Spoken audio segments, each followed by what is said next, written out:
Yo l'équipe, bienvenue sur la chaîne de la Scalping School ABC. On est le 15 avril, comme d'habitude, on va partir pour la petite market update. On va regarder ce qui s'est passé sur BTC, Ether, Solana, Nasdaq, le Gold. Et on finira par le pétrole.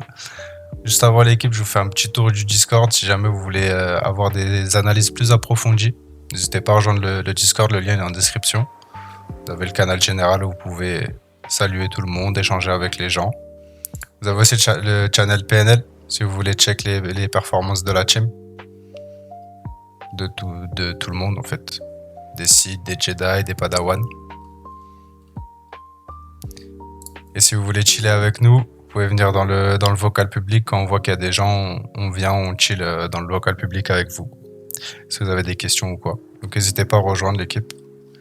On va partir pour la petite market update.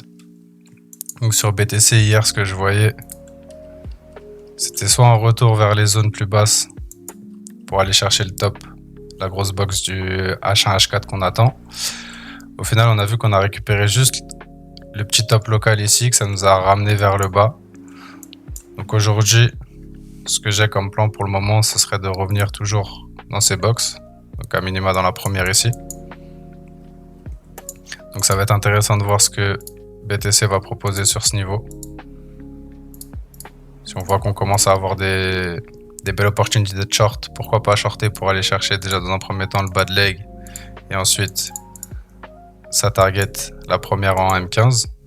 Si celle-ci se fait arracher, on ira chercher le lot. Donc ouais, se concentrer sur des shorts aujourd'hui, à voir. Par contre, si on commence à casser cette zone, ce serait pas bête d'essayer de long pour reprendre justement le top et revenir dans cette POI juste au-dessus. Pour Ether, c'est la même chose. Sauf que Ether, lui, il est déjà dans sa grosse POI H1, H4. Donc on pourrait redrop d'ici. On aura un premier niveau de support, entre guillemets, dans cette zone, sur les 2000, 2100, 2100, 2200. Donc en petite TF, comme sur BTC, on va attendre de voir ce qu'il va faire. Par contre, lui, j'ai pas de zone en petite TF. Donc j'aimerais bien qu'on redrop, qu'on vienne retester et qu'on aille chercher les zones. Donc pour l'instant, on va attendre de voir comment ça va se dessiner dans la journée. Mais ouais, pour l'instant, c'est bearish. Pour Solana, pareil, on avait la zone, c'était du H4, si je dis pas de bêtises. Ouais, c'était la zone H4 qu'on n'arrive pas à break. Du coup, je vous avais dit qu'on pouvait revenir se recharger dans la première zone en interne ici. Donc maintenant qu'on est de retour dans cette zone, ce que j'aimerais, c'est qu'on repasse au-dessus de ça. Avoir quelque chose comme ça pour tenter un long et repartir chercher le high. A l'inverse, si on voit qu'ici ça bute et que BTC n'arrive pas aussi à passer sa zone, pourquoi pas chercher des shorts pour continuer à aller chercher les liquidités ici et les liquidités suivantes. Donc à voir au fil de la journée comment ça va se passer aussi. Pour Nasdaq, je vous avais dit retour dans la grosse zone. Hein. L'objectif c'est reprendre le top. On n'a pas créé de nouvelles zones 4 heures, on a toujours cette zone là qui pourrait nous intéresser. En 1 heure, on a la même zone. Et sur du 15 minutes, vu que ça a bien push, toc toc toc. Ok. Sur du 15 minutes, on pourrait tenter des longues à ce niveau-là. Donc voir ce que le prix va nous proposer là-dedans. On va pas revenir ici, commencer à repartir. Toujours target le top. Et ensuite, toutes les liquidités à gauche. Donc Nasdaq full bull pour le moment. Attention s'il commence à casser cette box. Si on commence à casser, on aurait plus quelque chose comme ça. Pour repartir chercher du coup toutes ces liquidités là. Et revenir dans cette box. Pour le gold.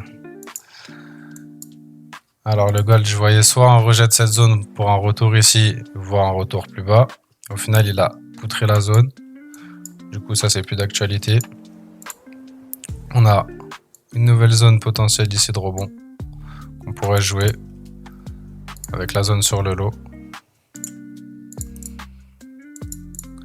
L'objectif à long terme sur le gold, ce sera de reprendre la TH déjà dans un premier temps revenir chercher tout ça.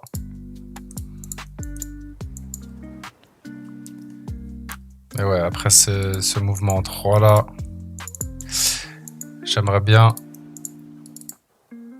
revenir chercher tout ça. Donc on a toujours nos zones qui tiennent ici, on a une nouvelle zone M15 ici. Donc pareil, on va patienter, on va attendre de voir ce que le prix nous donne. Si on revient dans nos zones et que les zones tiennent, on repartira en longue pour aller target les liquidités plus hautes. Et pour finir le pétrole pareil, je vous avais dit soit cette zone tient, on repart là-haut, soit elle break et on ira chercher plus bas. Au final, on n'a pas eu de rebond après le break. Pour en avoir un maintenant. Donc ça, c'est fini. On n'a pas de nouvelle zone très claire sur le pétrole. On serait passé boule quand même. Je check mon H1. Tac, tac, tac. Ok, donc pétrole. Pourquoi pas revenir chercher cette zone-là. C'est pas déconnant. Donc à voir si on a un retour à ce niveau-là. On va voir quelque chose comme ça pour revenir ici. Et après voir si cette zone tient, on repart en bas. Parce que c'est full bearish sur le pétrole pour le moment. Donc si cette zone tient, on repart en bas. À l'inverse, si on revient ici, qu'on remonte là, qu'on arrive à break, il faudra chercher des longues pour aller chercher plus haut. Voilà pour les plans du jour, l'équipe.